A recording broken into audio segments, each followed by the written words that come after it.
ছোটবেলা থেকেই নিজেকে নায়িকা ভাবতেন মন্দিরা চক্রবর্তী। কাছের বন্ধুরাও তাকে নায়িকা বলেই ডাকতেন। নাচের প্রতি ঝোঁক ছিল বেশ, তাই প্রথমে নাচের মাধ্যমে বিনোদন অঙ্গনে আসা, এরপর অভিনয়ে যুক্ত হন। এরই মধ্যে দুটি চলচ্চিত্রে অভিনয় করেছেন। সর্বশেষ মুক্তি পেয়েছে তার অভিনীত নীলচক্র। এই ছবির পর আলোচনায় উঠে এসেছেন মন্দিরা। নতুন করে আবারও শরীফুল রাজের সঙ্গে জুটি বাঁধতে যাচ্ছেন কিনা বিভিন্ন সূত্রে এমন গুঞ্জন শোনা যাচ্ছে। পরিচালক ও প্রযোজনা প্রতিষ্ঠান সম্পর্কে জানতে চাইলে মন্দিরা বললেন, এখনই তা প্রকাশ করতে চাই না, কথাবার্তা চূড়ান্ত হোক তবেই ধীরে ধীরে জানাবো। মন্দিরা চক্রবর্তী অভিনীত প্রথম চলচ্চিত্র কাজল রেখা।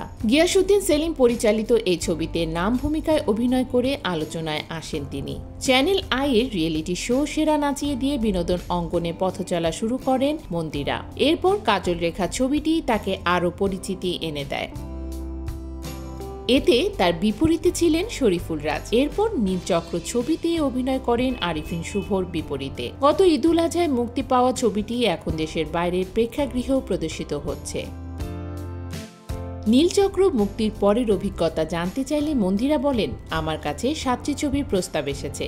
গল্প শুনছি। এর মধ্যে 4টি ছবিতে শরীফুল রাজকে নায়ক হিসেবে ভেবেছেন পরিচালক। অন্য 3টির মধ্যে প্রথম সারির 2 জন নায়ক রয়েছেন। আমি ভেবে চিন্তে সিদ্ধান্ত নিতে চাই যেটা করব সেটা নিয়ে যেন আলোচনা হয়, সমাদৃত হয়।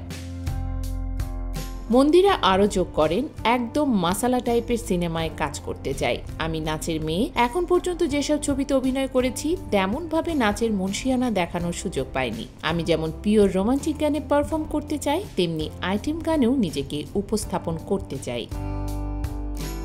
অন্যদিকে দর্শকেরও মন্দিরার প্রতি কিছু প্রত্যাশা রয়েছে। তাদের মধ্যে মন্দিরা সুন্দরী ও আবেদনময়ী, এ নিয়ে কোনো দ্বিমত নেই। তবে অভিনয়ে আরও উন্নতি দরকার। মূলধারার বাণিজ্যিক সিনেমায় একজন নায়িকার মধ্যে যা যা থাকা দরকার মন্দিরার মধ্যে সেগুলোর বেশিরভাগই আছে। অভিনয় দক্ষতা বাড়ালে তিনি আরও অনেক দূর যেতে পারবেন। এই আলোচনা সমালোচনাকে ইতিবাচকভাবেই দেখেন মন্দিরা। বললেন, পৃথিবীতে কোনো মানুষই শতভাগ পারফেক্ট নন। একজনের কোনো দিক ভালো তো অন্য দিক তুলনামূলক কম ভালো।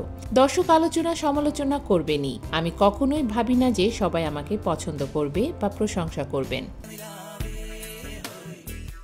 এটা কারো পক্ষেই সম্ভব নয়। বড় পর্দায় আমি একেবারেই নতুন, শেখার অনেক বাকি আছে। প্রতিনিয়ত শিখতে চাই আরো। দিন শেষে কেউ যখন বলেন এখানে দুর্বলতা আছে, ওখানে দুর্বলতা আছে, আমি মনে করি তারা আমার মঙ্গল চান বলেই এমন মন্তব্য করেছেন, যেন আগামী দিনে আরো ভালোভাবে কাজ করতে পারি।